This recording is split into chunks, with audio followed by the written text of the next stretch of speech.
આપણે ગૂગલ અને chat GPT ઉપર રોજનું ઘણું બધું સર્ચ કરીએ છીએ. ઘણું બધું કામની વસ્તુ હોય છે, તો ઘણી બધી એવી પણ વસ્તુ હોય છે કે જે કોઈ દિવસ આપણે કોઈને કહેતા પણ નથી હોતા, પણ સર્ચ ચોક્કસથી કરતા હોય છે. ઘણું બધું એવું પણ હોય છે કે જે આપણે ઇનકોગ્નિટો મોડ ઉપર સર્ચ કરતા હોય છે. પરંતુ આજથી ને 5 એવી વસ્તુ છે કે જે તમારે ગૂગલ કે પછી ચેટ જીપીટી ઉપર આજથી ને સર્ચ નથી કરવાની. એ 5 વસ્તુ કઈ છે એ જો તમારે જાણવી હોય તો ધ્યાનથી સાંભળજો. હું તમને એક વાત કહું.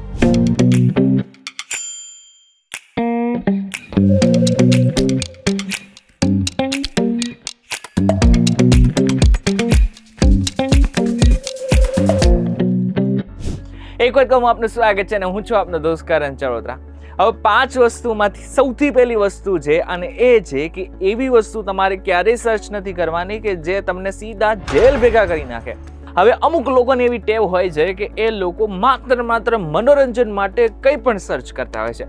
જેમ કે મેં ગૂગલ ઉપર સર્ચ કરી નાખ્યું કે બોમ્બ કઈ રીતે બનાવવાનો છે. હવે મેં તો સર્ચ કરી નાખ્યું, પરંતુ આ આગળ જઈને મને જેલ ભેગો કરી શકે છે. આ સાથે જ હથિયારો, વિસ્ફોટકો, નશીલા પદાર્થો અથવા અન્ય ગેરકાયદેસર પ્રવૃત્તિઓ સાથે જોડાયેલી માહિતી શોધવી આગળના સમયમાં તમને નુકસાન પહોંચાડી શકે છે.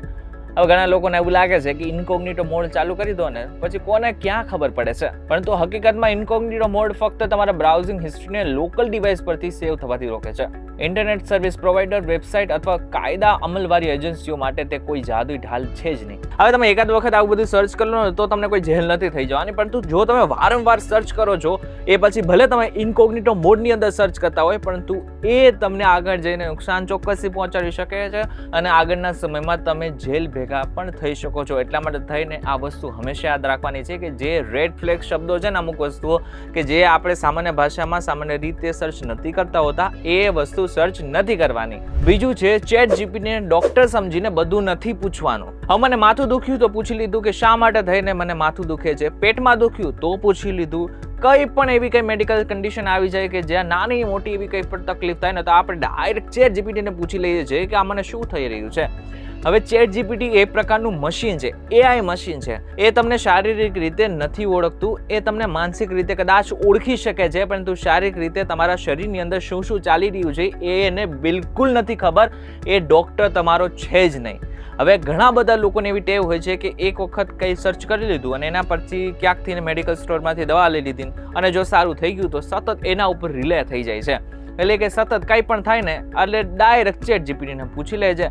દવા એ જે લખી આપે એ ઉપરથી ડાયરેક્ટ મેડિકલ સ્ટોરમાં જાય છે અને પછી દવા લેવાનું શરૂ કરી નાખે છે. હવે આ સાંભળતા તો બહુ સરળ લાગે છે, પરંતુ ઘણી બધી વખત એવી કોઈ કન્ડિશન આવી ગઈ હોય શરીરની અંદર કે જેની અંદર એ દવા સુટેબલ હોય જ નહીં, તો આગળના સમયમાં તમને એલર્જી થઈ શકે છે, તમને શરીરની અંદર બીજી એવી કોઈ કન્ડિશન આવી શકે છે કે જે લાંબા ગાળા સુધી તમને નુકસાન પહોંચાડી શકે. ઘણી બધી વખત સામાન્ય એવી તકલીફ હોય એની અંદર ચેટ જીપીટી અથવા તો ગૂગલ તમને જે માહિતી આપી રહી છે એ તમને બિનજરૂરી ભય અથવા તો ચિંતા પેદા કરાવી શકે છે.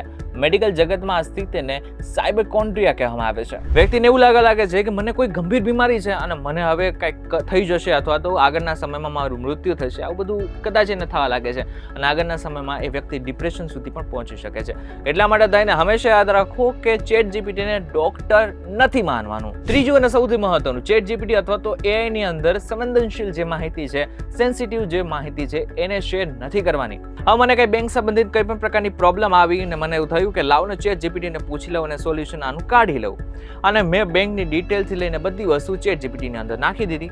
પરંતુ હવે આગળના સમયમાં જે થશે ને એના માટે જવાબદાર હું પોતે હોઈશ. એઆઈ પ્લેટફોર્મ્સ ડેટા સુરક્ષા માટે અનેક પગલાં લેતા હોવા છતાં કોઈ પણ એઆઈ પ્લેટફોર્મ ઉપર સંવેદનશીલ માહિતી શેર કરવી જોખમપૂર્વક છે. અને આનાથી પણ વિશેષ, જો ડેટા ચોરી થાય તો આગળના સમયમાં જે લોકો હેકર્સ છે એમની પાસે તમારો ઓટીપી, બેંકની ડિટેલ્સ બધું જ જઈ શકે છે, કાર્ડની ડિટેલ્સ પણ જઈ શકે છે. એટલા માટે થઈને ખાસ કરીને એક વસ્તુ યાદ રાખી લેજો કે જે સંવેદનશીલ માહિતી છે, જેની અંદર તમારો બેંકનો ઓટીપી આવી ગયો, તમારું બેંકનું નામ આવી ગયું, બેંકની ડિટેલ્સ આવી ગઈ, આનાથી પણ વિશેષ તમારા ખાતા નંબર આવી ગયા કે પછી તમારો કોઈ કાર્ડના નંબર આવી ગયા, પાસવર્ડ આવી ગયો, આ બધી જ વસ્તુ ચેટ જીપીટીની અંદર બિલકુલ નથી નાખવાની. ચોથું સૌથી મહત્વનું, ગૂગલ ઉપર કસ્ટમર કેર નંબર ક્યારેય સર્ચ નથી કરવાના હોતા.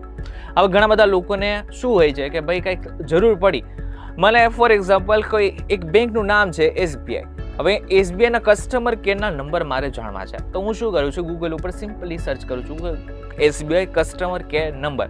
એટલે મને ઘણી બધી વેબસાઇટ દેખાતી હશે, એમાંથી એક વેબસાઇટ એ હશે કે જે સાચી હશે, પરંતુ અમુક એવી વેબસાઇટ હશે કે જે સાચા જેવી જ લાગતી હશે પરંતુ એ ખોટી હશે. એ કોને બનાવેલી હશે? સાયબર ઠગે બનાવેલી હશે. એનું ખાલી કામ જ એટલું છે કે તમને સાચા જેવી વેબસાઇટ અપાવે, એની અંદર તમે જેવા ક્લિક કરશો એટલે તમને બરાબર જે કસ્ટમર કેરના નંબર હોય, એટલે કે 1800 થી જે સ્ટાર્ટ થતું હશે એના જેવા જ નંબર હશે. અને જો તમે એના ઉપર કોલ કર્યો એટલે સામેથી જે વ્યક્તિ બોલશે એ ખરેખર તમને એવું જ લાગશે કે કસ્ટમર કેર વ્યક્તિ જ છે, પરંતુ એવું નથી હોતું. એ હેકર્સ હોય છે, એ સાયબર ગુનેગારો હોય છે. એ તમને બહેલાવી ફૂસલાવીને તમારી પાસેથી ઘણી બધી માહિતી એકત્ર કરી લે છે અને આ બાદમાં તમારું ખાતું ક્યારે ખાલી થઈ જાય છે એ ખબર જ નથી હોતી. એટલા માટે ગૂગલ ઉપર કસ્ટમર કેરના જે નંબર છે એ કોઈ પણ હોય, બેંકના હોય કે મારી ગેસ કંપનીના પણ કેમ નથી, આ બધી વસ્તુ સર્ચ નથી કરવાની હોતી. અને જો સર્ચ કરવી હોય તો એની જે વેબસાઇટ હોય, ઓથેન્ટિક વેબસાઇટ હોય છે, એના ઉપરથી સર્ચ કરવાની હોય છે. ઓથેન્ટિક વેબસાઇટ કઈ રીતે સર્ચ કરવાની હોય છે, અથવા તો ઓથેન્ટિક વેબસાઇટ છે એ કઈ રીતે ખબર પડે? તો તમે ગૂગલ ઉપર જ્યારે એ વેબસાઇટને સર્ચ કરતા હોય ને તો ઉપર તમે જોતા હશો કે HTTPS આવું લખેલું આવતું હશે. આ જ્યારે લખેલું આવતું હોય છે ત્યારે હંમેશા સમજી લેવું કે આ સિક્યોર એવી વેબસાઇટ છે કે જે ગૂગલ દ્વારા માન્ય છે. આ સમજીને પણ તમે એનો ઉપયોગ કરી શકો છો અથવા એની જે એપ્લિકેશન છે એનો ઉપયોગ કરી શકો છો. પાંચમું અને છેલ્લું, ગેરકાયદેસર કન્ટેન્ટ અને ડાર્ક વેબનો ખરાબ રીતે ઉપયોગ કરવો. ડાર્ક વેબ પોતે ગેરકાયદેસર નથી, પરંતુ ત્યાં પણ ગેરકાયદેસર પ્રવૃત્તિઓ જોવા મળે છે. ખાસ કરીને ચાઇલ્ડ અબ્યુઝિંગ જે વસ્તુઓ છે એ, ખાસ કરીને ગેરકાયદેસર વેપાર અથવા અન્ય પ્રતિબંધિત કન્ટેન્ટ સાથે ઘણી બધી વસ્તુ હોય છે જે ગંભીર કાનૂની ગુનો છે. એટલા માટે થઈને આ વસ્તુ પણ તમારે ગૂગલ ઉપર સર્ચ નથી કરવાની. હવે મેં તમને 5 એવી વસ્તુ આપી દીધી છે કે જે તમારે ગૂગલ ઉપર ક્યારેય સર્ચ નથી કરવાની. હવે મેં બોલ્યો છું એટલા માટે થઈને પણ તમે ગૂગલ ઉપર આ વસ્તુ સર્ચ ન કરવા બેસતા. ઘણી બધી વખત આવું કરવું તમને જેલ સુધી પણ પહોંચાડી શકે છે. એટલા માટે કહી રહ્યો છું કે જે જરૂરી હોય ને એ બધી વસ્તુ સર્ચ કરી લેવાની, પરંતુ પોતે એક્સપર્ટ થવાની કોશિશ બિલકુલ ના કરવી. ત્યારે આ બાબતે લઈને તમારું શું કહેવું છે અમને જરા કોમેન્ટ કરીને ચોક્કસ કહેજો. વિડીયો થકી જો તમને કોઈ ઇન્ફોર્મેશન મળે તો વિડીયો લાઈક અને શેર જરૂરથી કરજો. તથા આ જ ઇન્ફોર્મેટિવ વિડીયોઝ માટે VTV ડિજિટલ સાથે જોડાયેલા રહેજો.